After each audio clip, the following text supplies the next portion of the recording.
bartender deslizou um guardanapo até mim e murmurou. Continua fingindo que não entende grego. Não reage ao que estão falando de você. Levantei os olhos da cerveja e vi que ele limpava o balcão com calma, sem pressa, sempre de olho na mesa do canto, onde 3 homens tomavam uísque. Um deles tinha uma cicatriz que ia da sobrancelha até o maxilar. Os outros pareciam aqueles caras que levantam carro na força bruta só por diversão. Peguei o guardanapo como se não fosse nada demais e li o que ele rabiscara em grego. Eles acham que você é do FBI e está aprontando alguma. Finge que é só um turista perdido. Minha espinha gelou. Eu era do FBI, mas ninguém naquele boteco de Queens podia saber disso. Fazia 6 meses que eu estava infiltrado, tentando ganhar a confiança de uma família do crime organizado grego, com uma história à prova de falhas. Só mais um americano de terceira geração, descendente de gregos, que perdeu qualquer ligação com as raízes e mal fala o idioma. Treinei meses para não dar na pinta, fingindo não entender uma palavra quando falavam grego perto de mim, seja na academia, na lanchonete ou ali mesmo. O bartender se afastou para atender outro cliente e eu me forcei a tomar mais um gole de cerveja, fingindo normalidade, como se nada tivesse acontecido, como se eu não tivesse acabado de ouvir que 3 caras perigosos estavam decidindo o que fazer com quem achavam ser um agente federal. O homem da cicatriz soltou, em grego, para os amigos. Temos que resolver hoje. Não dá pra deixar fedelho do FBI bisbilhotando o galpão. O chefe mandou fazer parecer um assalto que deu errado. Segurei a garrafa com força, mas mantive o semblante relaxado, quase entediado. Só mais um cara assistindo beisebol na TV do bar. O segundo, que parecia uma geladeira humana, retrucou. E se a gente estiver viajando? Vai que o Dimitri só tá encucado à toa. O da cicatriz riu sem graça. O Dimitri não erra nunca. Ele disse que o cara anda perguntando demais na academia sobre horários de carga. E outra, a ficha desse sujeito é limpa até demais. Ninguém é tão limpo assim, só se alguém limpou o passado. Estavam falando de mim, só podia ser. Eu já frequentava a Olympus Fitness havia uns 3 meses, tentando me enturmar com o pessoal mais de baixo da organização. Fiz perguntas, achei que estava sendo discreto, mas pelo visto não era o bastante. O terceiro, pescoço grosso, mãos enormes, questionou. E aí, qual vai ser? Espera ele sair daqui? Tem gente demais olhando, respondeu o da cicatriz. A gente segue até em casa. Lá é tranquilo, sem plateia. Eu precisava sair do bar sem demonstrar que tinha entendido cada palavra, mas também não podia voltar pra casa e cair numa emboscada. Peguei o celular e mandei um recado pro meu contato. Cobertura comprometida. 3 hostis querem me seguir até em casa. Preciso de extração. Enviei, tomei outro gole casual de cerveja e ainda ri de algo na TV, sem ter ideia do que estava passando. O celular vibrou. Meu contato respondeu. Equipe de extração chega em 20 minutos. Continua no teatro. Sai pela cozinha, se der. O bartender voltou, se inclinou perto de mim, fingindo passar um pano no balcão, e perguntou em inglês com aquele sotaque pesado. Precisa de mais alguma coisa? Outra cerveja, talvez? Fiz que não com a cabeça. Tô tranquilo. Na verdade, posso usar seu banheiro? Ele apontou pro fundo. É pela cozinha, depois do depósito. Nossos olhos se cruzaram por um instante, e eu entendi o recado. Ele estava abrindo uma saída pra mim. Levantei devagar, deixei o dinheiro no balcão e segui na direção do fundo como se tivesse todo o tempo do mundo. Atrás de mim, ouvi o cara da cicatriz dizendo em grego. Olha lá, ele tá indo. Petros, vai ver se ele tá indo mesmo ao banheiro ou se tá querendo fugir. Senti passos atrás de mim. Entrei na cozinha, vi 2 cozinheiros agitados nos fogões. A porta do banheiro ficava à esquerda, mas adiante dava pra ver uma saída de emergência com alarme. Se eu corresse, Petros ia sacar na hora que tinha alguma coisa errada. Se fosse pro banheiro, ia ficar encurralado. Resolvi seguir o script. Fui até o banheiro, abri a porta. Era minúsculo, sujo, só tinha um mictório. Fiquei ali, contei até 30, ouvindo a respiração pesada de Petros do outro lado. Ele esperava pra ver se eu voltava mesmo. Dei descarga, lavei as mãos e abri a porta. Petros estava encostado na parede, barrando minha passagem de volta pro bar. Ele sorriu, só mostrando os dentes, mas de simpatia não tinha nada. Em inglês, com aquele sotaque carregado, perguntou. Se divertindo hoje? Tô, só assistindo ao jogo. Tentei passar. Ele não saiu do lugar. Você vem sempre aqui? Nunca te vi antes. Primeira vez. Um amigo recomendou. Falei tranquilo como se não ligasse. Ele me encarou por um tempo. Parecia decidir se valia a pena se incomodar comigo. No fim, abri o caminho. Aproveita a noite. Voltei pela cozinha forçando pra não olhar pra saída dos fundos. Ouvia Petros ao telefone em grego. Ele tá voltando pro bar, tá limpo, pegamos na saída. Sentei no meu lugar, peguei a cerveja, agora quente. O bartender me olhou e balançou a cabeça, quase imperceptível. Fica. A equipe ainda não tinha chegado. Os 3 homens do canto me encaravam sem disfarçar. O da cicatriz ergueu o copo de uísque pra mim, aquele sorriso frio. Na TV, o jogo entrou no intervalo e um comercial de cerveja mostrava gente rindo na praia. O celular vibrou de novo. Equipe atrasada. Teve acidente na Queens Boulevard. Mais 30 minutos. 30 minutos preso ali, com 3 caras tramando minha morte, sem poder dar nenhum sinal de que entendia o papo deles. O bartender trouxe outra cerveja. Nem perguntou. Essa é por conta da casa, disse em inglês. Você tá precisando. Agradeci com um aceno e bebi. Minha cabeça fervilhava, pensando nas opções. Minha arma estava presa no tornozelo, mas se puxasse ali podia acertar inocentes. O bar agora estava lotado, cheio de gente saindo do trabalho, advogados, pessoal de escritório misturado com os clientes antigos do bairro. O da cicatriz se levantou, veio até o bar. Cada músculo meu ficou em alerta, mas fingi total relaxamento, largado no balcão, como se nada me preocupasse. Ele sentou ao meu lado, pediu um ouzo. Quando o bartender trouxe, virou pra mim e perguntou em inglês. Você gosta daqui? Da cerveja? Gosto sim, respondi, apontando pra TV. Bom pra ver o jogo. Ele sorriu, mas o sorriso não chegou nos olhos. Você é grego? Tem cara de grego. Meus avós eram, mas eu não sei quase nada não. Dei de ombros. Sou só americano, acho. Ah, que pena. A gente acaba perdendo a cultura, né? Ele mudou pro grego e avisou ao bartender. Mais uma rodada pro meu novo amigo aqui. O bartender serviu outra cerveja pra mim e encheu o copo de ouzo dele. O Scarface continuou falando em grego com o cara do bar, mas sem desviar o olhar do meu rosto. Esse aí é do FBI, certeza. Olha a postura. Senta de costas pra parede, sempre de olho nas saídas. Pura rotina de treinamento. Dei um gole na cerveja nova e ri de qualquer coisa que passava na TV, fingindo total desatenção, sem dar pista nenhuma de que entendia o que eles diziam. O barman respondeu em grego. Tem certeza? Pra mim parece só um cara normal. Dimitri não erra. Se ele falou, tá falado. Scarface virou o copo de ouzo de uma vez e se levantou. Aí virou pra mim em inglês. Boa noite pra você. Se cuida na volta pra casa. Queens não é lugar fácil à noite. Valeu, cara. Igualmente. Ele voltou pra cabine e os três começaram a cochichar de novo em grego. Peguei algumas partes no ar. Segue ele de longe. 2 carros. Sejam rápidos. Meu celular vibrou. Equipe de extração em 15 minutos. SUV preta vai parar na entrada principal. Deixa que a gente cuida de quem tentar seguir. Faltavam mais 15 minutos. O barman se aproximou e falou em inglês. Vai querer comer alguma coisa? A cozinha tá encerrando. Eu entendi o recado. Era pra eu ganhar tempo. Quero sim. O que você recomenda? Moussaka é o melhor. Vou trazer pra você. Ele sumiu na cozinha e eu fiquei lá sozinho, com a cerveja já quase quente e aquela sensação de quem sabe que tem 3 caras planejando como te matar. Uma mulher de terno sentou uns 2 bancos ao lado, pediu uma taça de vinho. Devia ter pouco mais de 30 anos, com cara de cansada, mexendo no celular. Uma pessoa comum, sem ideia nenhuma de que sentava do lado de alguém que podia não sair dali vivo. O barman trouxe um prato de moussaka com um cheiro maravilhoso. Na hora caiu a ficha que eu não comia nada desde o café da manhã, de tão tenso que tava pela vigilância. Comecei a comer, tentando parecer só mais um curtindo o jantar, e não alguém calculando rotas de fuga e pontos cegos. Os caras da cabine começaram a ficar impacientes. Vi eles olhando no relógio, encarando a porta. Queriam que eu saísse logo pra agir. Comi bem devagar, cada garfada era um jeito de ganhar tempo. Um grupo de universitários entrou fazendo barulho, rindo alto e se amontoando no balcão. O bar aumentou de volume na mesma hora. Melhor assim. Mais gente, mais confusão se desse ruim. Meu celular vibrou outra vez. Equipe de extração chega em 5 minutos. Quando vir a SUV preta, vai sem enrolar. Teremos viaturas bloqueando a rua. Acabei o moussaka, limpei a boca com o guardanapo. O barman voltou e perguntou em inglês. Gostou? Tava bom? Foi o melhor que comi faz tempo. Ele deu um sorriso discreto. Em grego, quase sussurrando. Que Deus te proteja esta noite, amigo. Fingi que não entendi. Só tirei a carteira pra pagar. Enquanto contava as notas, ele se inclinou e, em inglês, cochichou. A saída dos fundos tá destrancada, caso precise. Deixei uma gorjeta boa e levantei do banco, espreguiçando como quem ficou tempo demais sentado. Pela janela, vi a SUV preta encostando na calçada. Os 3 da cabine também se levantaram, prontos pra me seguir. Era agora ou nunca. Caminhei pra porta da frente no meu ritmo, sem pressa, sem parecer desconfiado. Apenas mais um cara indo pra casa depois de jantar e tomar umas cervejas. Atrás de mim, ouvi o Scarface falando em grego. Petrus, pega o carro. Tony, vem comigo. A gente cerca ele no apartamento. Empurrei a porta da frente e, bem na hora, a SUV preta abriu a porta de trás. Agente federal, entra logo. Minha supervisora, Sarah Mitchell, tava no volante. Pulei pro banco de trás e a SUV saiu cantando pneu. Olhei pelo vidro e vi os 3 do bar saindo na rua, com cara de quem não entendeu nada, enquanto nossa SUV disparava. Scarface gritava ao telefone, provavelmente avisando o chefe que eu tinha acabado de ser resgatado por federais, confirmando tudo o que suspeitavam. 2 viaturas fecharam a rua atrás de nós, impedindo qualquer perseguição. Só depois de uns 3 quarteirões consegui respirar direito. Tá tudo certo com você? Sarah perguntou pelo retrovisor. Foi por pouco. Como descobriram? Balancei a cabeça. Não sei. Fui cuidadoso. Jamais falei grego ou dei bola quando conversavam perto de mim. Alguém ali é mais esperto do que parecia. Vamos te tirar do mapa. Sua cobertura foi pro espaço. O peso daquilo caiu na hora. 6 meses de trabalho jogados fora. Todo o vínculo que criei, toda a confiança que conquistei, de nada servia mais. Estávamos tão perto do topo da organização, tão perto das provas pra derrubar tudo, e agora era voltar pro começo. E o barman? Perguntei. Ele me ajudou.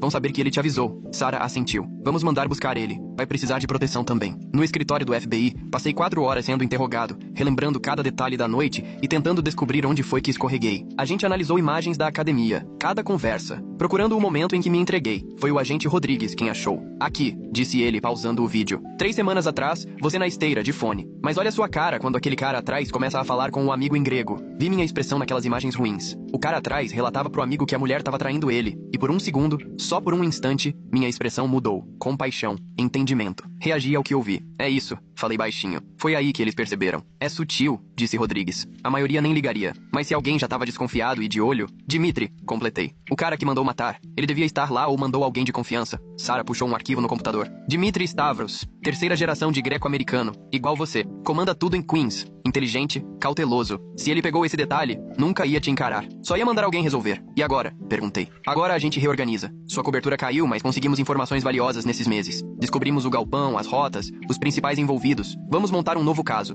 Colocar agentes novos. E eu, missão nova, cidade nova. Provavelmente. Vamos esfriar as coisas aqui. Assenti, sentindo aquele gosto amargo do fracasso. 6 meses da minha vida, e tudo se perdeu por causa de um olhar fora de hora. No dia seguinte, me chamaram para a sala da chefe da divisão. Jack Morrison era uma mulher firme, com uns 50 anos, que batalhou até virar chefe do escritório de Nova York. Ela me mandou sentar. O nome do barman é Nikos Papadopoulos, disse ela sem rodeios. Tem 63 anos, ele é dono daquele bar faz 30 anos, veio da Grécia em 1985. Ela abriu o arquivo dele no computador e explicou que, há 5 anos, ele vinha passando informações pra gente sobre a organização Stavros. Nada muito grande, só coisas de segundo escalão. Nomes, rostos, trechos de conversa, nada que colocasse realmente a vida dele em risco. Mas por que ele faria isso, né? Perguntei. O sobrinho dele foi morto pela organização há 10 anos. O garoto se meteu com tráfico de drogas, quis ficar com uma parte do dinheiro, acabou virando exemplo pra todo mundo. Desde então, Nico só pensa em vingança, mas sabe que não teria chance sozinho. Ela virou o monitor pra mim. Ontem à noite, ele ligou pro contato dele dizendo que agora quer ir até o fim. Topa usar escuta, depor em tribunal, o que precisar.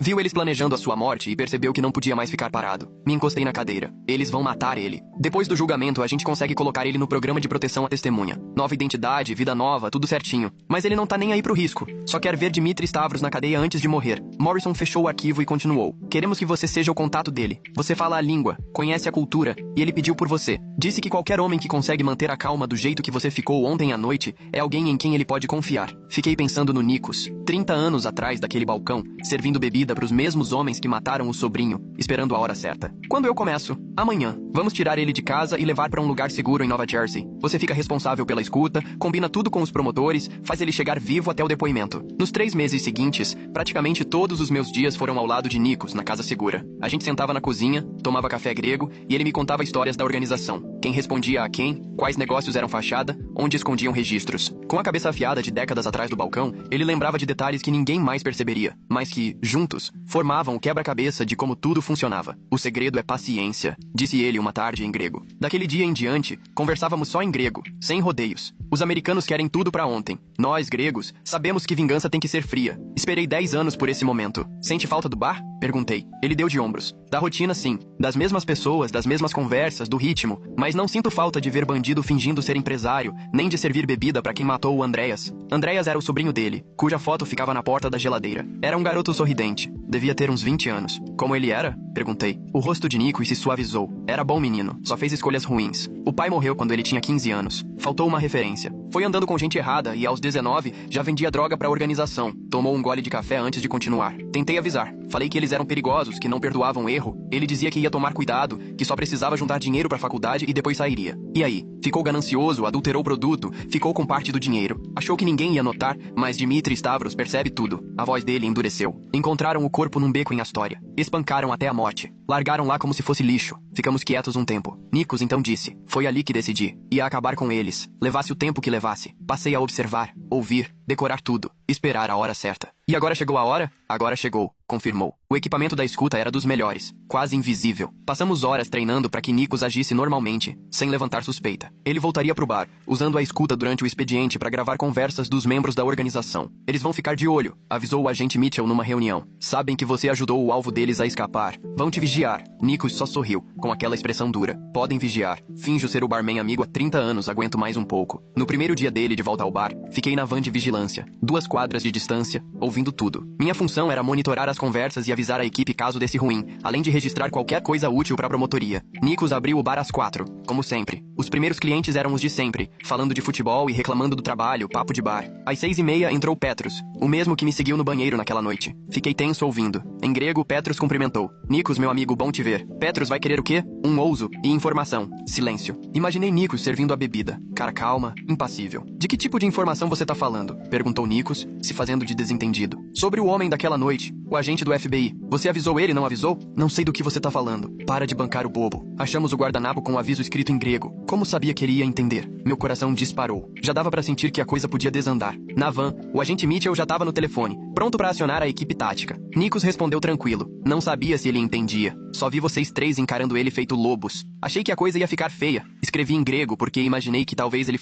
poderia entender o recado. Por que se preocupar com um estranho? Tenho um bar, não uma cena de crime. Não quero cadáver no meu estabelecimento. Pega mal pro negócio. Petros ficou em silêncio. Depois soltou uma risada. Sempre o homem de negócios, hein, Nikos? Justo. Mas Dmitry quer falar com você amanhã, às 3 da tarde, no galpão. Estarei lá. respondeu Nikos, sem mudar o tom. Depois que Petros saiu, Nikos ficou mais 3 horas atendendo clientes como se nada tivesse acontecido. E só fechou o bar à noite. Quando voltou pra casa segura, eu estava esperando. Foi arriscado, falei. Petros tá de olho em você. Petros desconfia de todo mundo. É o trabalho dele. Nikos se serviu de uma dose. O que importa é amanhã no galpão. É lá que Dmitri vai estar, onde acontecem as conversas que interessam pra gente. É arriscado demais. Eles podem te revistar, achar a escuta. Podem, concordou Nikos. Mas não esperei 10 anos pra desistir agora. No dia seguinte, a equipe tática ficou de prontidão nos arredores do galpão em Astoria. Nikos ia usando a escuta escondida no fecho do cinto, praticamente impossível de achar, mesmo numa revista detalhada. Estava sentado de novo na van de vigilância, ouvindo enquanto Nikos entrava no galpão pontualmente às 3 da tarde. Nikos, obrigado por ter vindo. Era a voz do Dmitri Stavros. Eu já tinha ouvido ela em outras gravações, mas nunca tão clara. Era suave, polida, com um leve sotaque. Claro, Dmitri. Você disse que queria me ver. Temos um problema. O FBI está de olho nos meus negócios. Mandaram um agente infiltrado pra minha academia, meus negócios, até pro seu bar. Eu fiquei sabendo disso. Péssimo pra todo mundo. É, ruim mesmo. Mas o que mais me preocupa é como ele conseguiu fugir. Alguém avisou ele. Alguém que sabia escrever em grego. Falei disso com o Petros. Vi seus homens seguindo o cara como se fosse caçador olhando a presa. Não quero confusão no meu bar. Vamos lá, Nikos. Há quanto tempo a gente se conhece? 20 anos? Pode ser sincero comigo. Ele fez uma pausa. Quando Nikos respondeu, a voz dele estava firme. 30 anos. Já tenho o bar há 30 anos. Você começou a aparecer quando era moleque, ainda trabalhando pro seu tio? É isso mesmo. 30 anos de amizade. Por isso eu preciso que você entenda bem o que vou te dizer. O tom do Dmitri ficou gelado. Se eu descobrir que você está ajudando o FBI, se descobrir que você está passando informação pra eles, não vai ser algo rápido.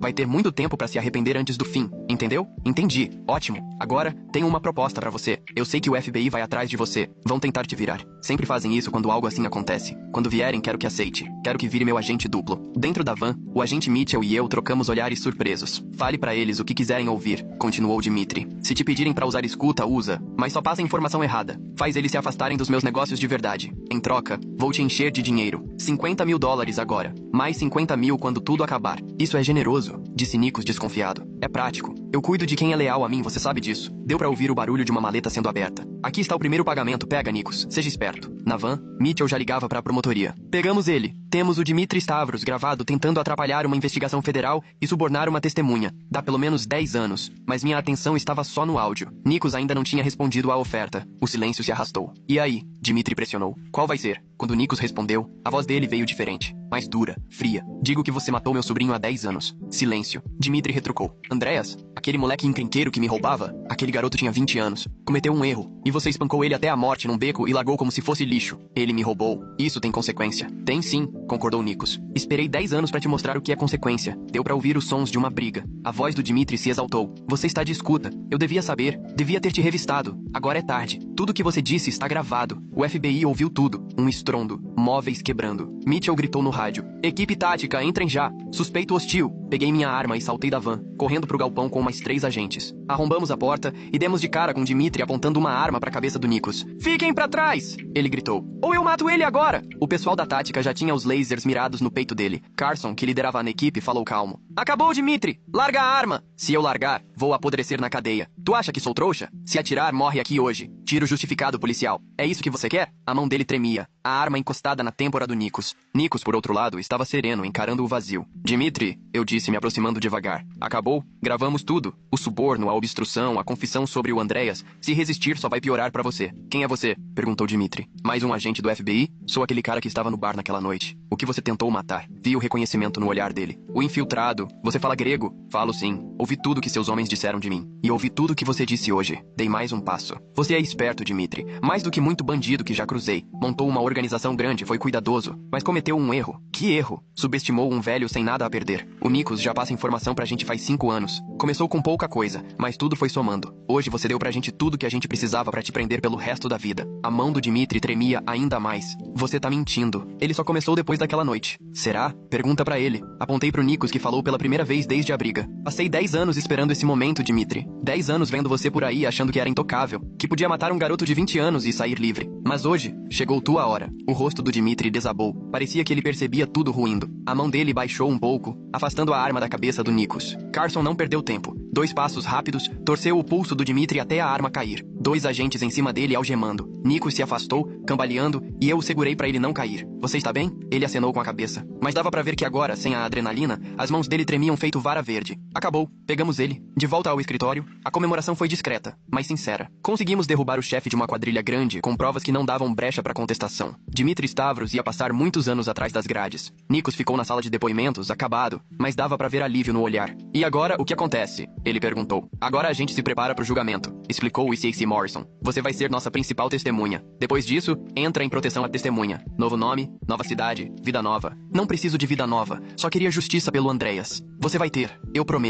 O julgamento foi 8 meses depois. Fiquei no tribunal todos os dias, vendo a acusação montar o caso com calma, ponto por ponto. As gravações não deixavam dúvidas. Dmitry tentando comprar Nikos, admitindo ter mandado matar Andreas, falando de vários crimes. A defesa tentou dizer que foi armação, que Nikos provocou para ele se incriminar, mas as provas eram fortes demais. O júri voltou depois de 4 dias discutindo, culpado em todas as acusações. Dmitry Stavros pegou 40 anos de prisão federal. Se sobrevivesse até o fim da pena, sairia com 93 anos. Nikos chorou quando escutou a sentença. Foram 10 anos esperando, 10 anos arquitetando cada passo, até que finalmente o sobrinho dele teve justiça. Depois do julgamento, ajudei Nikos a entrar para o programa de proteção a testemunhas. Ele ganhou uma identidade nova no Arizona, bem longe da comunidade grega do Queens, afastado de qualquer um que pudesse reconhecer ou tentar se vingar dele. Você vai ficar bem? Perguntei na hora da despedida, já no aeroporto. Vou sim. Vivi 63 anos antes disso. Dá pra viver mais 20 em paz. Ele apertou minha mão, emocionado. Obrigado por acreditar em mim, por confiar. Aquela noite no bar, você salvou minha vida. Quem devia agradecer sou eu. Acho que no fim, um salvou o outro. Ele sorriu, meio triste, meio aliviado. Se cuida, gente. E da próxima vez que for se infiltrar, dá uma treinada melhor na sua cara de pôquer. Foi isso que te entregou, sabia? Aquela hora de compaixão na academia. Vou lembrar disso. Fiquei parado, olhando ele passar pela segurança. Um senhor com nome novo, indo recomeçar do outro lado do país. Nikos tinha deixado tudo para trás por justiça e vingança. Torcia para que no Arizona, ele finalmente encontrasse um pouco de paz. 6 meses depois, chegou um cartão postal de Phoenix. Só umas poucas palavras escritas. O clima aqui é horrível, mas pelo menos durmo tranquilo. Guardei esse cartão na minha mesa como lembrança. Lembrança da paciência e da persistência de Nikos. Lembrança de como um deslize, uma expressão fora de hora, muda tudo. Lembrança de que, às vezes, quem a gente menos desconfia é justamente quem representa mais perigo. Aquele que sorri enquanto serve sua bebida, só esperando o momento certo. Depois do julgamento, pedi transferência. Nova York tinha memórias demais, riscos demais. Acabei transferido para Seattle, onde passei 2 anos mexendo com crimes financeiros. Mais seguro, mais monótono, exatamente o que eu precisava. Até o dia em que fui chamado na sala do chefe dos agentes especiais. Vinha missão nova por aí. Infiltrar uma família do crime russo em Portland. Pelo menos 1 ano de trabalho. Risco alto, recompensa alta. Você fala russo? Perguntou o chefe. Lembrei da noite no bar, do conselho do Nikos. De quanto custa fingir não entender o que estão dizendo de você. Não, respondi sincero. Não entendo nada de russo. Ótimo, facilita sua cobertura. Precisamos de alguém com experiência em crime organizado. Alguém que saiba se misturar e manter a cabeça fria. Aceitei o desafio. Mas dessa vez,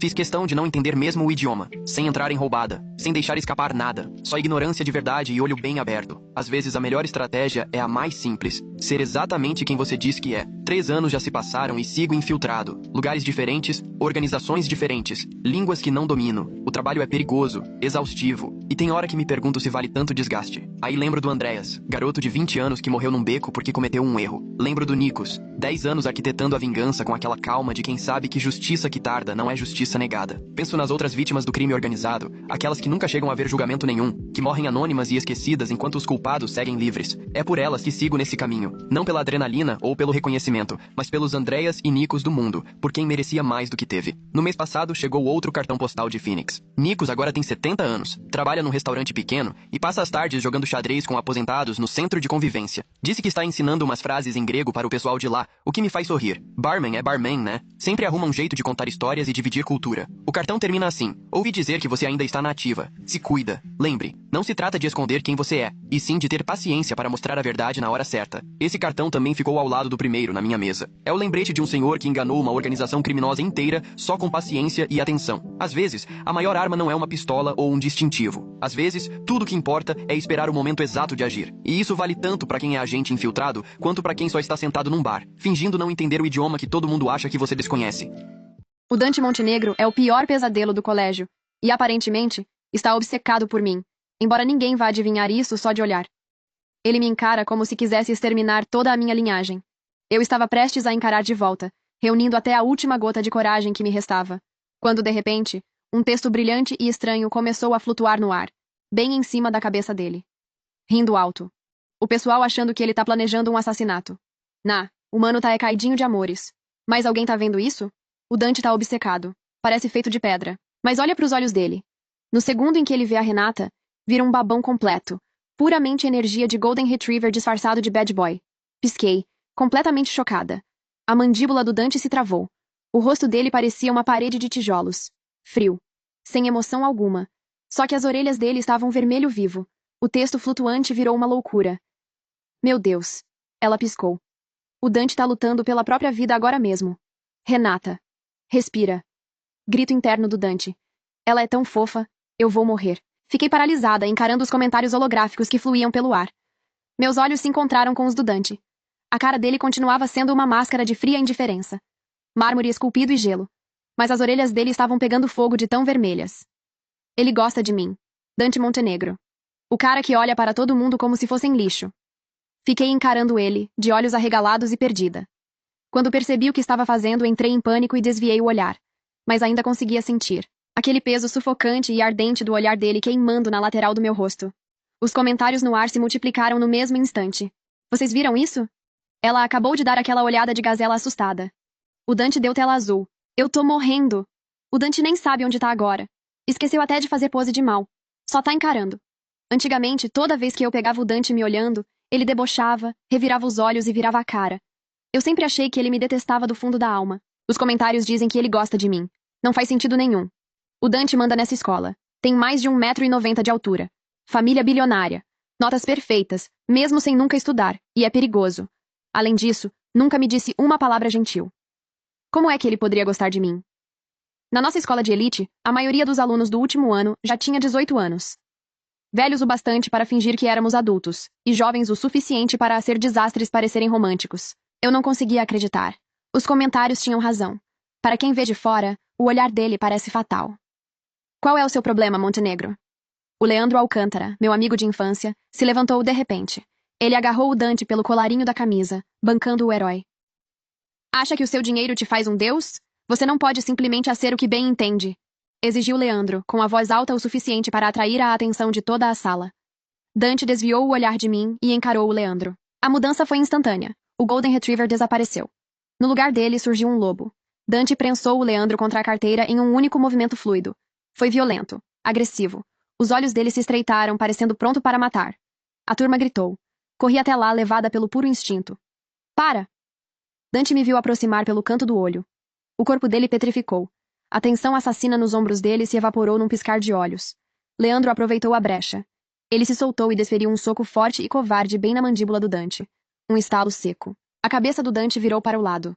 Ele não se defendeu. Virou para me encarar, com o sangue escorrendo pelo canto do lábio. Por um segundo, a máscara caiu completamente. Os olhos dele não metiam medo. Estavam em pânico, vulneráveis. Seus lábios se abriram como se quisesse explicar, dizer que não tinha começado aquilo. Mas ele engoliu as palavras. Ficou ali parado, com as mãos fechadas em punhos ao lado do corpo, aceitando a culpa em silêncio. Leandro, arfando pesadamente, se colocou na minha frente, tapando minha visão do Dante. Ele encarou Dante com fúria. Renata, não tenha medo. Não vou deixar ele encostar em você. Abri a boca para falar, mas os comentários flutuantes ficaram vermelhos e começaram a subir rápido, cheios de raiva. Nossa, o Leandro se superou. O típico cara carente por validação. Desde quando o crush do Dante é da sua conta? Olha só ele bancando o herói. Chaveca a capitã das líderes de torcida. Consola a garota tímida e depois quer dar uma de dono da Renata. Ele não é um garoto bom. É um galinha. Um narcisista completo. Sinceramente, nem entendo por que a Renata se apaixona pelo Leandro mais pra frente. Ela ama tanto ele que perde o juízo, vira vilã e arruína a própria vida. Aliás, arruinar a vida é pouco. Ela tem um fim trágico e morre. Fiquei rígida. O barulho da sala de aula desapareceu no fundo. Eu, obcecada pelo Leandro, olhei para as costas dele. Nada. Nem uma faísca. Nem um pingo de loucura. Só o Leandro. Se eu ia morrer miseravelmente por causa dele, precisava saber dos detalhes para correr na direção oposta. Mas os comentários mudaram de assunto, analisando a cena atual. Lá vem. A Renata vai gritar com o Dante. Para ela, o Dante é só um valentão violento e o Leandro é a vítima. Ela vai descarregar todo o medo e a raiva no Dante. É o ponto de virada. Essa é a cena principal do enredo. O Dante acha que tá assustando ela, então muda de escola para proteger a garota. Desaparece da vida dela para sempre, depois de hoje. É tão triste. O Dante é pura devoção. É rico, é lindo. E só tem olhos para ela. Mas depois de hoje, o príncipe sai de cena. Passei os olhos rapidamente pelo texto. Olhei para o Leandro, e depois fixei a visão no Dante. Ele continuava ali, parado, congelado. Os nós dos seus dedos estavam brancos de tanto que ele apertava os punhos. Aqueles olhos marcantes estavam cheios de uma resignação devastadora. Ele estava esperando eu gritar. Estava esperando a rejeição. Empurrei o Leandro para o lado. Ignorei os protestos dele e fui direto até o Dante. Levantei a mão, com os dedos tremendo levemente ao tocar o canto da boca dele, onde o sangue sujava sua pele. Minha voz saiu mais suave do que eu pretendia. Tá doendo? Dante travou. Em seguida, o gelo nos olhos dele se partiu. Aquele olhar sombrio e solitário se desfez, substituído por um choque tão puro que parecia quase doloroso. Leandro, por outro lado, estava surtando. Por que você tá sendo fofa com ele? Exigiu Leandro, encarando minha mão no rosto do Dante como se fosse uma cobra venenosa. Ele te persegue há anos! O texto flutuante em cima de nós virou um caos completo. Meu Deus, a Renata tá defendendo ele. O Shipper tá vivo. Olhem pro Dante. Ele tá fazendo uma força absurda pra não sorrir. A mandíbula dele tá até tremendo. O canto da boca tá lutando uma batalha contra a gravidade. As orelhas dele tão literalmente brilhando de tão vermelhas. Ele tá falhando miseravelmente. Renata, minha filha, qual é o plano? Eu não tinha um plano. Só sabia da verdade agora. Ele não estava me encarando bravo porque me odiava. Estava me olhando daquele jeito porque estava em pânico, tentando esconder o quanto estava apaixonado. Gostar de alguém não é crime. Por que eu deveria tratá-lo como um monstro só porque ele é desajeitado socialmente? Além do mais, o Leandro é quem começou a briga. Dante me encarava fixamente. Seu olhar era denso, acolhedor e profundamente tímido ao mesmo tempo. Parecia que o resto da sala tinha sumido, deixando apenas nós dois. Depois de um longo silêncio, ele balançou a cabeça de leve. A voz dele veio como um sussurro rouco. Não dói. Mentiroso. Mas tudo bem, King. Quando a pessoa que você gosta te toca, a dor sai do chat. Ele diz que está tudo bem, mas o corte no lábio dele continua sangrando. O contraste do sangue vermelho sobre a pele pálida faz meu peito apertar. Ignorei a turma inteira nos encarando e segurei o pulso dele. Vem comigo. Vamos pra enfermaria. O texto no ar explodiu como fogos de artifício no Réveillon. Mão dada. Essa tensão. Olhem pro Dante. Ele tá encarando as mãos juntas, como se tivesse tirado a sorte grande. Tá totalmente obcecado. Esse homem não vai lavar essa mão por uma semana. Dante me seguiu em silêncio. Ele é enorme.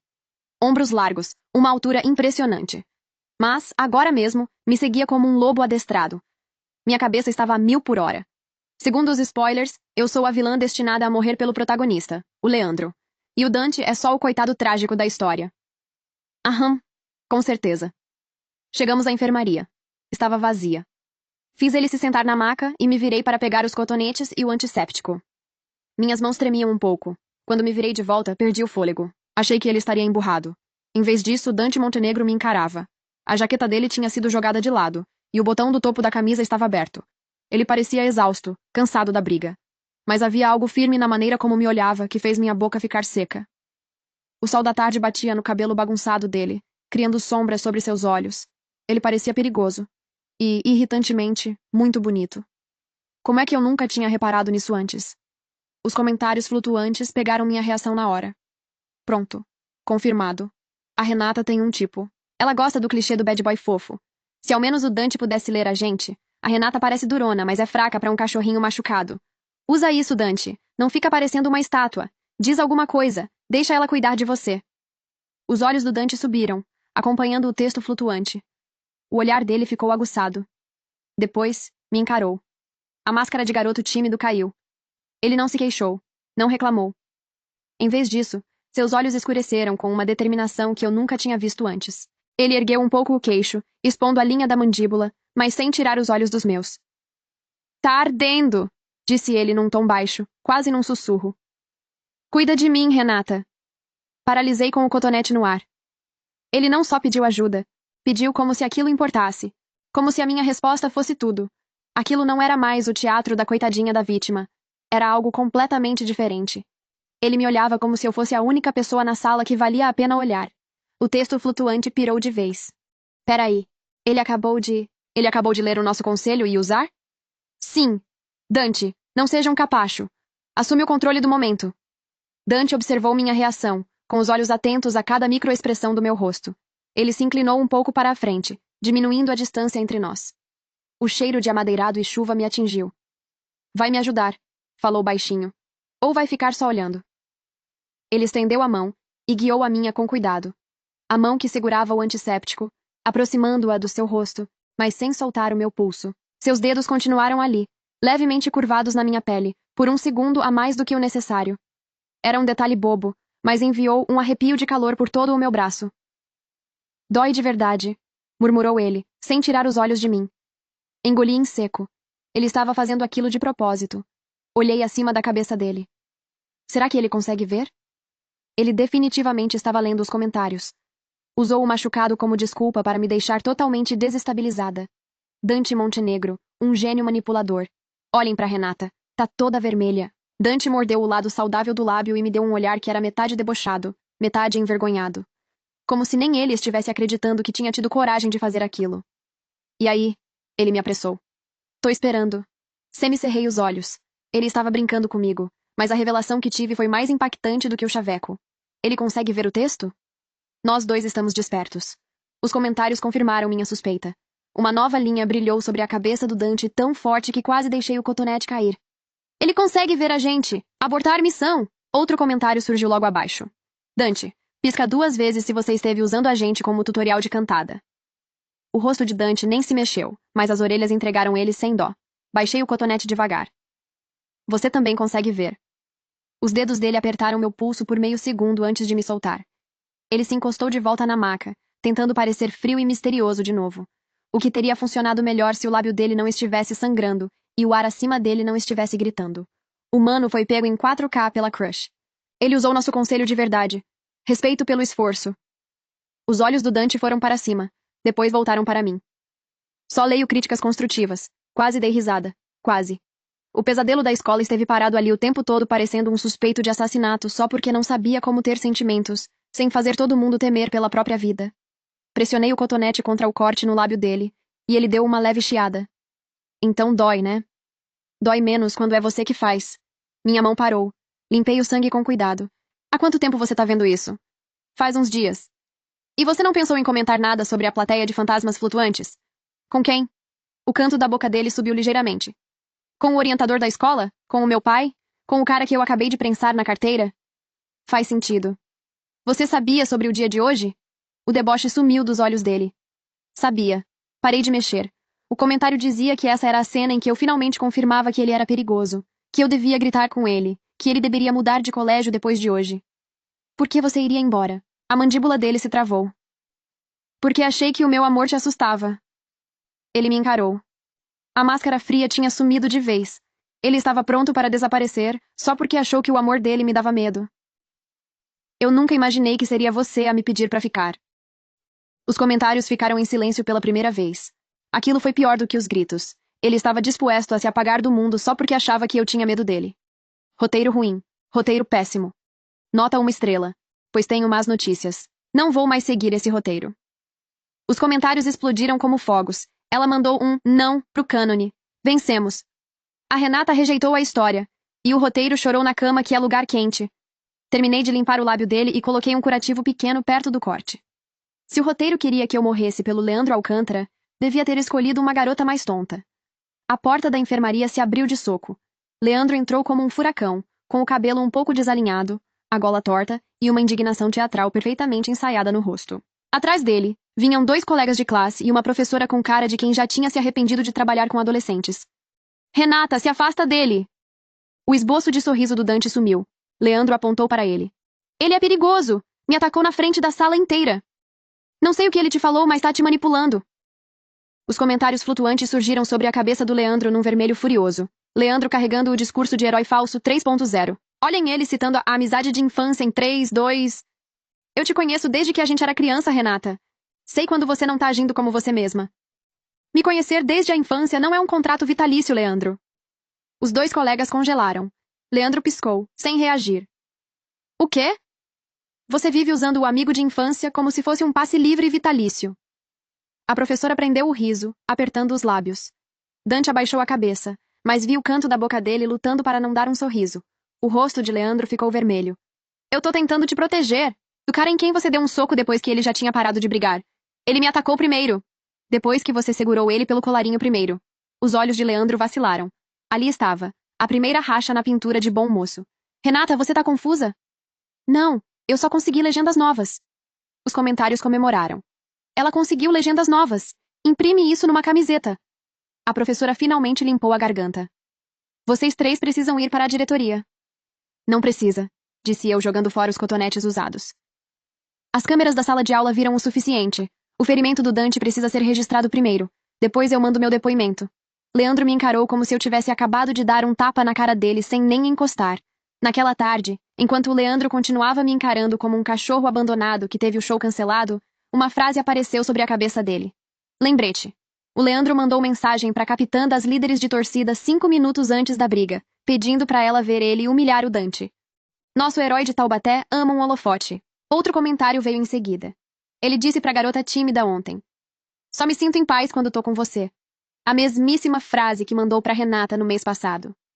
O rei da reciclagem de chaveco. Olhei para as costas do Leandro. Depois olhei para o Dante, que estava sentado 2 fileiras para o lado, fingindo que não estava olhando para mim, enquanto me encarava totalmente. Peguei o celular por baixo da carteira e digitei. Você consegue pegar as imagens das câmeras de segurança? A resposta do Dante veio em 5 segundos. Já pedi. Uma segunda mensagem chegou. Quer os prints das conversas dele também? Olhei para cima. A cara do Dante continuava neutra. A dos comentários não. Dante Montenegro entrou no modo namorado detetive. Respondi. Não faz nada ilegal. A resposta dele foi imediata. Sou rico, não burro. E depois outra. Pelo menos quase nada. Quase dei uma risada alta. Na hora do almoço, os boatos já tinham tomado outro rumo. Diziam que o Leandro tinha me salvado do Dante, que o Dante tinha me arrastado à força para a enfermaria, e que eu tinha ficado com medo demais para recusar. A capitã das líderes de torcida postou um vídeo curto nos stories. Mostrava o Dante prensando o Leandro na carteira, e o vídeo cortava bem antes de o Leandro dar o soco quando o Dante já tinha parado. A legenda dizia: tem gente que acha que dinheiro transforma violência em romance.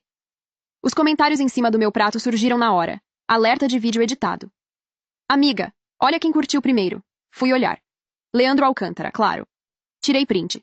Dante colocou uma caixinha de suco ao lado do meu prato e se sentou na minha frente sem pedir licença. Olhei para a bebida. A minha favorita. Chutou. Os comentários surgiram sobre ele. Ele não chutou. Ele reparou que ela escolhe chá de pêssego toda quinta-feira e café puro em dia de prova. As orelhas dele entregaram tudo. Você é assustador. Eu sei. Não pelo motivo que você pensa. Meu peito fez um movimento esquisito. Peguei a bebida. Não se preocupa, Dante. Não preciso que você me salve. Preciso que você fique aí quietinho e bonito enquanto eu acabo com ele. O refeitório pareceu balançar. Dante congelou com o canudinho no meio do caminho para a boca. Ela disse: fica aí quietinho e bonito. O Dante subiu de nível. Esse homem acabou de ser promovido de pesadelo para acessório de luxo. Ele deu uma tossidinha no punho fechado. Bonito? Preferia mobília intimidadora? Dá para trabalhar com bonito. Depois da aula, eu e o Dante nos encontramos na antiga sala de música. Ele trouxe um notebook, eu trouxe lanches. Os comentários trouxeram o caos. Na mesa, Dante abriu uma pasta. Imagens de segurança da sala. Ângulos do corredor. Notas com marcações de tempo. Postagens do Leandro nas redes sociais. O vídeo editado da capitã das líderes de torcida. Uma lista de garotas para quem o Leandro tinha mandado mensagens suspeitosamente parecidas. Como você conseguiu tudo isso tão rápido? Minha família paga pela infraestrutura de segurança da escola. Isso não é uma resposta. É um jeito elegante de dizer que a direção responde meus e-mails bem rápido. Dante clicou num vídeo. A gravação completa da sala de aula começou a rodar. Leandro agarrando o colarinho dele primeiro. Dante reagindo. Eu me aproximando. Dante soltando ele imediatamente. Leandro dando o soco enquanto o Dante não fazia absolutamente nada. O ângulo era devastador, assim como a verdade. Depois vieram os prints das conversas com a capitã. Capitã. Você vai mesmo peitar o Dante hoje? Leandro. Ele não para de encarar a Renata. Alguém precisa colocar ele no lugar dele. Capitã. Você só gosta disso porque as garotas te veem bancando o protetor. Leandro. Talvez, mas não finge que você não gosta de assistir. E depois, as mensagens para a garota tímida. Só me sinto em paz quando tô com você. E para mim, 1 mês atrás. Só me sinto em paz quando tô com você.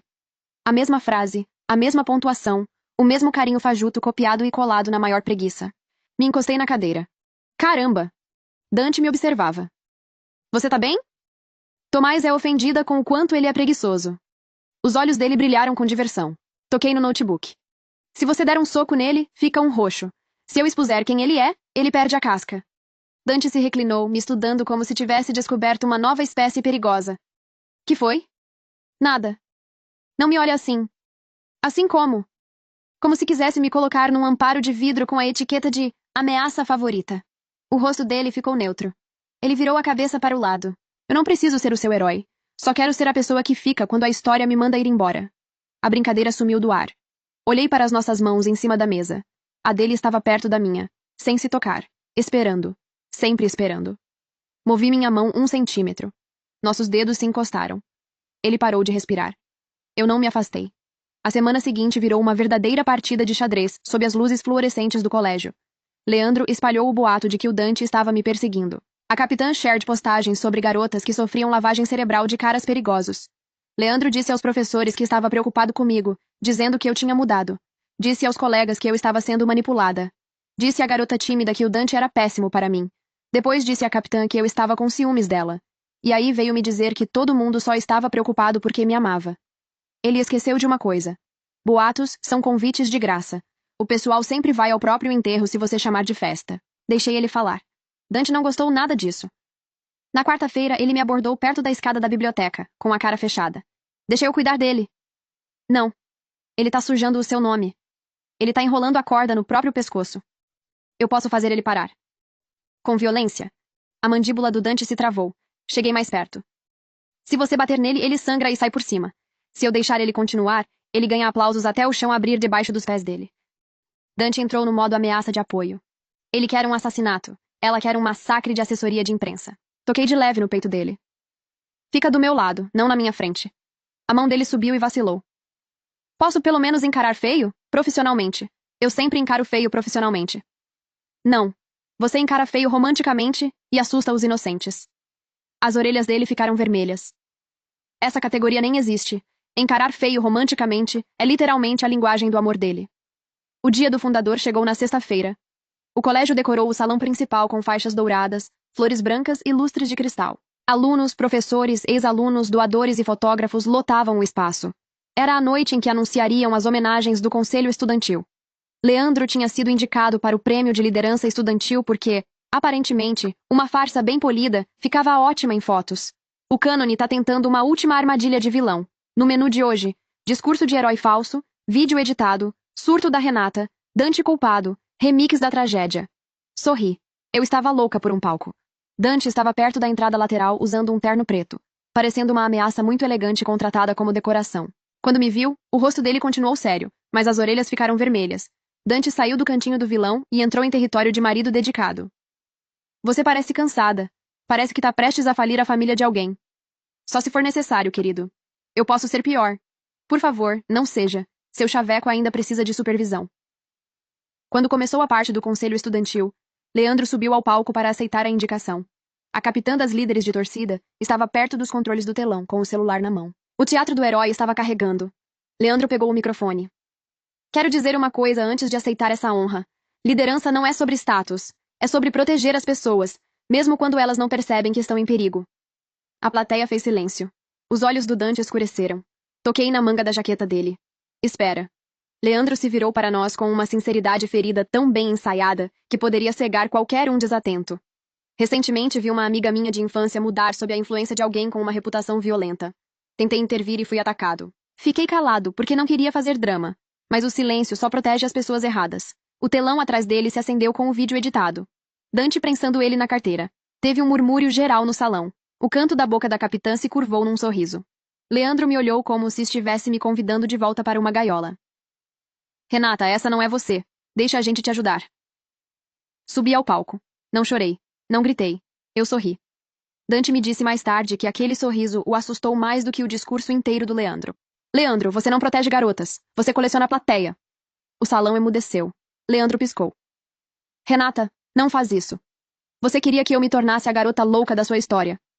Desculpa, Leandro. Eu me promovi a narradora. Leandro acabou de passar por uma auditoria emocional. O protagonista original tá prestes a ser despejado. Conectei meu celular ao sistema do telão. A gravação completa da sala de aula rodou.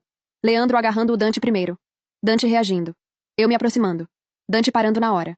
Leandro dando o soco depois que a briga já tinha acabado. O burburinho no salão mudou de tom. O sorriso do Leandro murchou. Isso não mostra o que ele fez antes. Mostra o que você fez quando achou que ninguém estaria gravando. Em seguida, vieram as mensagens com a capitã. Capitã. Você só gosta disso porque as garotas te veem bancando o protetor. Leandro. Talvez. O rosto dele perdeu a cor. Aí vieram as mensagens para a garota tímida. Só me sinto em paz quando tô com você. A mesma frase para ela. A mesma frase para mim. Outra garota se levantou lá no fundo. Ele também me mandou isso. A garota tímida se levantou devagar. Ele me disse que eu era a única pessoa que entendia ele. A capitã se virou para o Leandro. Você disse que eu era diferente. A máscara do Leandro finalmente caiu aos pedaços. Isso é particular. O meu futuro também era, até você tentar escrever o final por mim. O áudio seguinte começou a tocar. A voz do Leandro preencheu o salão. O Dante é fácil. Se ele surtar, todo mundo vai achar que ele é perigoso. A Renata sempre volta quando eu pareço machucado o bastante. A gente cresceu junto. Ela não vai escolher ele em vez de mim. Seguiu-se um longo silêncio. Lindo, caro e fatal. Leandro me olhou como se nunca tivesse me visto de verdade. Renata, a gente cresceu junto. Pragas também crescem juntas, Leandro. E eu continuo arrancando elas do meu jardim. Algumas pessoas arfaram. Alguém deu uma risada e tampou a boca na hora. Eu tava te protegendo. Não. Você tava se fazendo brilhar usando o meu reflexo. Apontei para o Dante. Você diz que ele é perigoso. Olhei para o Dante. Ele estava parado ao pé do palco, imóvel como uma sombra, me olhando como se eu tivesse pendurado a lua no céu e declarado guerra à gravidade. O Dante parecia um vilão porque era honesto sobre os próprios defeitos. Você parecia um herói porque maquiou os seus para a plateia. A multidão se virou para o Dante. Pela primeira vez, ninguém parecia assustado. Leandro deu um passo à frente. Você não conhece ele. Sei o suficiente. Você acha que ele te ama? Ele é obcecado. O rosto do Dante ficou gélido. Dei uma risada baixa. Você não é o meu destino, Leandro. Você é só um furo de roteiro com cabelo bonito. O salão caiu na gargalhada. Ela chamou ele de furo de roteiro com cabelo bonito. Morri. O cânone tá fazendo as malas. O rosto do Leandro ficou vermelho escuro. Ele estendeu a mão para pegar meu pulso. Dante se moveu. Não de forma violenta. Não descontrolada. Num segundo ele estava ao pé do palco. No outro, sua mão se fechou ao redor do pulso do Leandro com uma força rígida. Não encosta nela! Os olhos do Leandro brilharam com um triunfo nojento. Viu só? É disso que eu tô falando. Ele não se controla. Puxei minha mão antes que o Dante dissesse qualquer coisa. Não, Leandro. Ele segurou a sua mão. Eu é que acabei com a sua história. O salão explodiu. Não com gritos, mas com sussurros, gravações, prints caindo em grupos. O som de um herói falso ficando sem ar. A capitã tentou dar no pé. A garota tímida ergueu o celular. Esperem. Ela ajudou a editar o vídeo. A tela mudou de novo porque eu já tinha preparado a parte dela também. As postagens dela, as conversas com o Leandro, a legenda sobre violência virando romance, a mensagem dela rindo de como eu estava confusa e de como era fácil incriminar o Dante. O grupinho de seguidores dela se dispersou tão rápido que parecia ensaiado. A voz do diretor ecoou, severa. A senhorita também vai se apresentar à diretoria na segunda-feira. Os olhos da capitã se encheram de lágrimas. Eu não sabia que ia tomar essa proporção. Olhei para ela. Quem risca o fósforo não deveria se surpreender quando o cenário pega fogo. Na segunda-feira, o mundo do Leandro tinha encolhido. A indicação ao prêmio de liderança tinha ido para o osso. O histórico dele entrou em revisão de conduta. O colégio também tirou o nome dele da lista de recomendação para a bolsa do fundador. Não porque ele fosse pobre, mas porque o caráter passou a importar no momento em que os doadores viram a máscara dele cair em público. Os professores pararam de chamá-lo de maduro. Os colegas pararam de chamá-lo de protetor. As garotas compararam as mensagens e descobriram que ele reciclava parágrafos emocionantes inteiros, como se fossem modelos de redação. A capitã apagou 2 postagens, depois fechou a sessão de comentários e, por fim, perdeu toda a amarra. A garota tímida deixou de sentar sozinha. A reputação do Dante não ficou fofinha do dia para a noite. Ele ainda parecia capaz de fazer o corredor inteiro se calar só por respirar errado, mas agora as pessoas pediam desculpas sem jeito quando passavam por ele. Um garoto da nossa sala até baixou a cabeça e murmurou: Mal aí, Montenegro. A gente achava que você era o problema. Dante ficou tão desconfortável que achei que ele fosse pular pela janela. Outra garota sussurrou: No fundo ele é até meio fofo. O rosto do Dante se fechou num puro pavor. Dei um tapinha no braço dele. Aguenta firme, Montenegro. Você sobreviveu sendo chamado de pesadelo. Consegue sobreviver sendo chamado de legal. Dante é alérgico a elogios. Renata prescreveu terapia de exposição. Ele olhou para cima, fulminando os comentários com o olhar. Chega! Um aluno do primeiro ano que ia passando quase deixou os livros caírem. Sorri. É pros comentários. Não é pra você. O garoto do primeiro ano saiu correndo do mesmo jeito.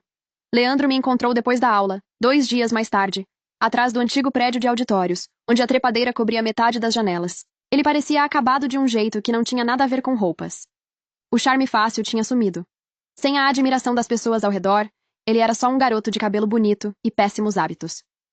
Renata. Continuei andando. Ele se colocou na minha frente. Por favor, só escuta. Não. A gente cresceu junto. Você já usou esse cupom. Venceu. O rosto dele se contorceu. Nada daquilo importou pra você? Cada vez menos. Toda vez que você cobra isso como se fosse uma dívida. Eu me importava de verdade com você. Você se importava em ser o escolhido. O Dante não serve pra você. Leandro, você mal serve pra você mesmo. A mandíbula dele se travou. Esses comentários fizeram a sua cabeça. Foi por isso que você mudou. Fiquei encarando ele. A audácia quase merecia aplausos. Eu não nasci pra ser um aviso de advertência na história de amor do Leandro Alcântara. Os olhos dele ficaram vermelhos. Você acha que ele é melhor do que eu? Acho que eu fico melhor sem você. Você me queria desesperada o suficiente pra ir atrás de você e destruída o bastante pra me culpar por tudo. Me desculpa. Eu aprendi a ler o jogo. Pela primeira vez, ele ficou sem resposta. Privilégios de protagonista revogados. Passei por ele. Sem perdão. Se ele quisesse perdão, devia ter tentado a honestidade antes que a humilhação virasse patrimônio público. Sem flashbacks da infância. Sem música triste. Só o som de um furo de roteiro se fechando. Dante me esperava perto da porta. Mãos nos bolsos, jaqueta aberta, expressão fria e as orelhas já vermelhas. Você ouviu? O suficiente. Tava espionando? Vigiando de uma distância respeitável. Essa é a forma mais elegante que alguém já usou para descrever um perseguidor. O canto da boca dele se curvou. Depois ele virou o rosto. O sol da tarde batia no rosto dele, suavizando todas as linhas marcadas. Pela primeira vez, ele não parecia o pior pesadelo da escola. Parecia um garoto que esteve pronto para ir embora e que ainda tinha medo de que ficar pudesse me custar alguma coisa. Você tem certeza? A voz dele veio baixa. Sobre eu ficar. Não estraga tudo, garoto lobo. Fala o que tem para falar. Deixa ela te escolher. Dante ignorou os comentários dessa vez. Eu não quero me tornar mais uma pessoa que decide a sua história por você. Meu peito apertou. Essa era a diferença. Leandro queria ser o escolhido para poder se sentir poderoso. Dante queria que eu escolhesse livremente, mesmo que a resposta doesse nele. Segurei a mão dele. Os dedos dele congelaram e depois se curvaram com cuidado ao redor dos meus. Fica então. Mas se você começar a agir igual ao Leandro, eu te jogo de volta pro roteiro. Os olhos dele se arregalaram. Depois ele quase sorriu. Ela ameaçou com violência canônica. Minha nossa, o Dante aceitou ser coleirado? Dante se sentiu pessoalmente atacado. Apertei a mão dele. Ignora eles. Você não ignora. Eu sou mais madura. Você ameaçou me jogar de volta pro roteiro. Exatamente. Resolução madura de conflitos. Ele deu uma risada baixa, e o som me acompanhou por todo o caminho até em casa. Os meses seguintes ao dia do fundador pareceram como se alguém tivesse reescrito o colégio enquanto a tinta ainda estava fresca. Leandro deixou de ser o centro das atenções. Os amigos dele ainda falavam com ele, mas com cautela agora, como se a admiração tivesse se transformado numa dívida que eles se arrependiam de ter feito. O conselho estudantil tirou o nome dele dos eventos públicos. Os pais dele fizeram uma visita fria à diretoria e foram embora pela porta dos fundos. A capitã perdeu metade dos seguidores e toda a marra. Tentou fingir que não se importava, mas ninguém esqueceu o vídeo editado. A garota tímida mudou de lugar e parou de responder às mensagens do Leandro. Dante ficou. No começo, o pessoal tratava isso como um furo de reportagem. Depois se acostumaram a ver ele andando do meu lado depois da aula, levando meus livros quando eu deixava, ficando perto da minha carteira sem encarar e olhando feio profissionalmente para qualquer um que sussurrasse o nome do Leandro alto demais. Ele ainda era o Dante Montenegro. Ainda afiado, ainda perigoso se cruzassem o caminho dele. Mas comigo, ele virou algo que a antiga história nunca se deu ao trabalho de entender. Cuidadoso. Durante a semana de provas, os comentários flutuantes começaram a mudar. Não gritavam mais avisos toda vez que o Leandro entrava na sala. Não previam mais o meu fim trágico. Em vez disso, reaccionavam ao Dante me entregando um café em silêncio antes da aula de revisão. Território de marido, dedicado expandido. Ou a mim arrumando a gravata dele antes de um debate. A alma do Dante saiu do corpo. Causa da morte. Os dedos da Renata perto do pescoço dele. Ou a ele fingindo não sorrir quando o chamei de legal na frente de 3 colegas. Pesadelo.exe corando de novo. O festival do colégio chegou no final do ano. Lanternas de papel decoravam o pátio e a música flutuava pelo campo aberto. Os alunos escreviam desejos em cartões e amarravam num arco pintado perto do chafariz. Caminhei sob as luzes com o Dante ao meu lado. Leandro ficou do outro lado do pátio por um instante, observando a gente. Depois virou a cara. Pela primeira vez, não senti nada. Nem atração, nem raiva, nem medo. Só aquela leve irritação de ver um erro antigo em forma humana. Os comentários flutuantes surgiram sobre o chafariz, maiores do que nunca. Final original. Renata morre após perseguir Leandro Alcântara, culpada como vilã, lembrada como um aviso. As palavras piscaram e se despedaçaram. Um novo texto se formou em letras douradas. Final atualizado. Renata rejeita Leandro. Expõe o falso herói. Fica com o lobo e vive. Fiquei encarando. Depois dei uma risada. Dante me olhou. O que tá escrito? Me virei para ele. As luzes da escola se refletiam nos olhos dele. Mas aquele olhar assustador tinha sumido. Ele ainda parecia um pesadelo para todo mundo. Mas para mim, parecia apenas o garoto que tinha esperado permissão para segurar minha mão. Estão dizendo que você continua caidinho por mim. As orelhas dele ficaram vermelhas na hora. Caidinho? Dante Montenegro tá a 7 palmos do chão. Mandem o resgate. Ele olhou para cima. Eu consigo ler isso. Que bom você tá se divertindo. E muito. Ele estendeu a mão, com a palma para cima, esperando de novo. Pousei minha mão na dele. Os comentários sobre nós piscaram mais uma vez. Na história original, ela morreu correndo atrás de um garoto que amava ser desejado. Nesta versão, ela escolheu o garoto que parecia um pesadelo, amava em segredo e ficava vermelho toda vez que ela tocava na mão dele. Meus dedos se apertaram aos do Dante. Ele me olhou, vulnerável e feroz ao mesmo tempo. A antiga história queria que eu me tornasse uma sombra ciumenta sob o brilho do Leandro. Queria que o Dante sumisse. Queria que eu morresse como prova de que amar o cara errado podia destruir uma garota. Pois que pena. Eu já tinha lido os spoilers. Então mudei a história. Sobre nós, o comentário final piscava em letras brilhantes. O cânone saiu do chat.